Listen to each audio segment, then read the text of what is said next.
Joining us now, great pleasure, Senate Republican leader Mitch McConnell. Mr. Leader, great to see you. Thank you for coming on the show. Hey, Larry. Glad to be with you. Yes, sir. I put a lot of numbers on the board. I don't know if you heard any of it, but the bottom line really is that overly generous federal cash payments are keeping folks at home and probably slowing down the recovery. And my question is, can we get rid of this? Well, 22 states have said keep the extra bonus from the federal government. It's actually impeding our ability to get people back to work. I heard you talking about that. You're absolutely right. A couple of weeks ago, I spent the whole week at home talking to business people. Two big problems. Number one, can't get people back to work. Number two, and this is really interesting, Larry, Larry Summers, Bill Clinton's Secretary of the Treasury and President Obama's head of the Council of Economic Advisors, predicted big inflation problems as a result of this rescue package that the Democrats jammed through on a party line vote, producing both people not wanting to work and raging inflation. Well, so let me just ask one more thing. I want to talk about this so-called infrastructure plan and all the damage that's going to do. But, Senator, on this IRS announcement today, now, we know about the $80 billion, and we know they think they're going to collect $700 billion. I don't believe a word of it, by the way.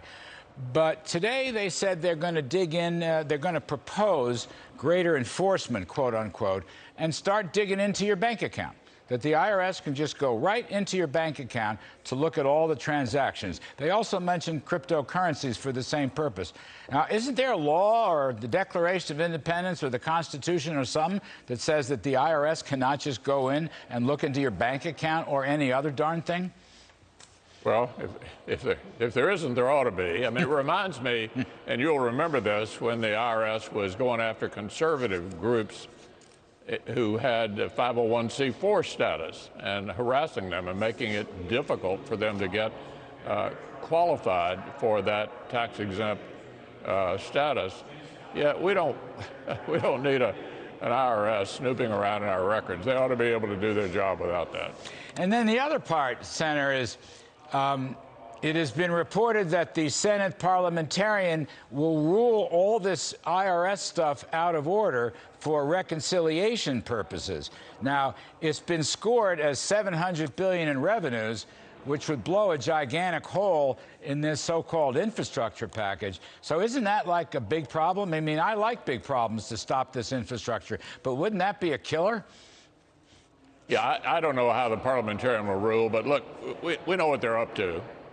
We've been talking to them, and Shelley Moore Capito from West Virginia, I've asked to take the lead on this, about doing an infrastructure bill that's really about infrastructure.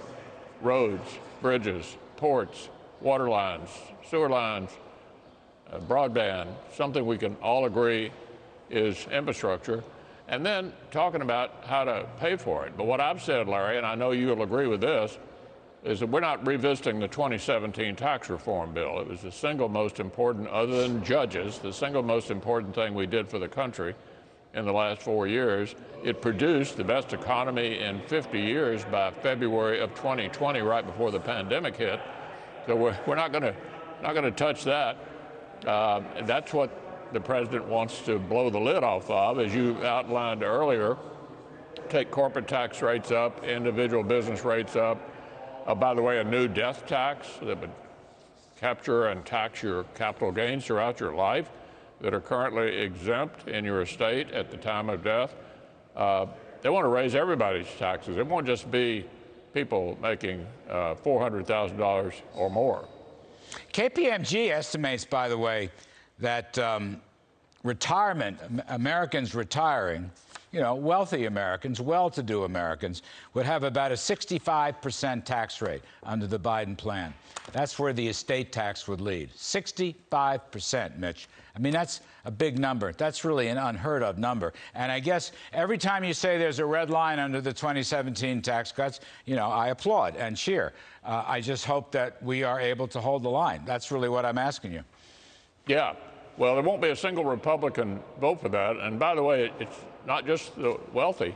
If you tax the inside buildup on a lifetime, just say you're house or your farm came into your possession at age 20, and when you pass away 40 years later, they want to tax the inside buildup on that at a new capital gains tax rate that's even higher. This is going to hit people of all income levels, people who've worked for a lifetime in order to pass on what they've earned to the next generation. This will slow the economy down to a crawl, and I think our chances of stopping it, to get back to your question, are pretty good. They'd have to get every single Democrat to buy off on this. In the Senate, they'd have no margin for error. They'd have to get all 50 Democrats, it's 50 Republicans, 50 Democrats, and the vice president in the chair to hit America with a whopping tax increase. They may be able to pull it off, but I think it's going to be really hard, and we're going to fight them the whole way if that's what they have in mind. I mean, I know it's hard to predict, and I know you're the best of the best at all this on the floor of the Senate. You really are, and you were so instrumental in the 2017 tax cut as well as many other things, sir. I just, do you think it's going to come down to a 51-vote reconciliation? No real compromise, no real bipartisanship, but all the social spending and the taxing and the Green New Deal will come down to one gigantic reconciliation package? If they're willing to settle for a targeted infrastructure bill without revisiting the 2017 tax bill, we'll work with them. But if they want a $2 to $4 trillion package, it's not going to have any Republican support. And that means, Larry, that they'd have to get absolutely everybody in line. They did it. They did it on the so-called rescue package. I think this will be a lot harder.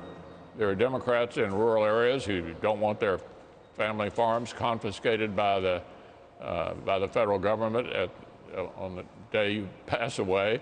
I think there'll be considerable resistance. All right. I know your time is short, Senator, and I appreciate it very much. I just want one last question. Apparently, Senator Bernie Sanders, is putting up or intends to put up a resolution that would, not the force of law, but a resolution that says don't give $735 million of arms sales money to Israel. And I guess I'm asking you, has the Democratic Party just decided to abandon Israel now and to just back Iran and back Iran's terrorist state clients like Hamas and Hezbollah? Is that how the game has changed? It's changed a lot, and I think at least half the Democrats are hostile to Israel. The rest of them are afraid of those who are hostile to Israel, and you see that reflected in the pressure the president's put on the Israelis for a premature ceasefire, which I gather has just been announced. I think it's important to remember Israel is up against a terrorist organization. Hamas does not represent Palestinians. It's a terrorist organization lobbing shells onto civilians in Israel. Israel, on the other hand, listen to this, will call up people in a building they're going to hit and say, please get out of the building. We don't want to kill you, but we're going to take out the building. Right. There's no moral equivalency between Hamas and Israel. Well, I hope you stay tough on that one too, sir. Anyway, Senator Mitch McConnell, we've known each other a long time. Thank you, sir, very much for your time this evening. And I hope everything you said comes true, okay? Everything you said Thanks a lot, Larry. Enjoy.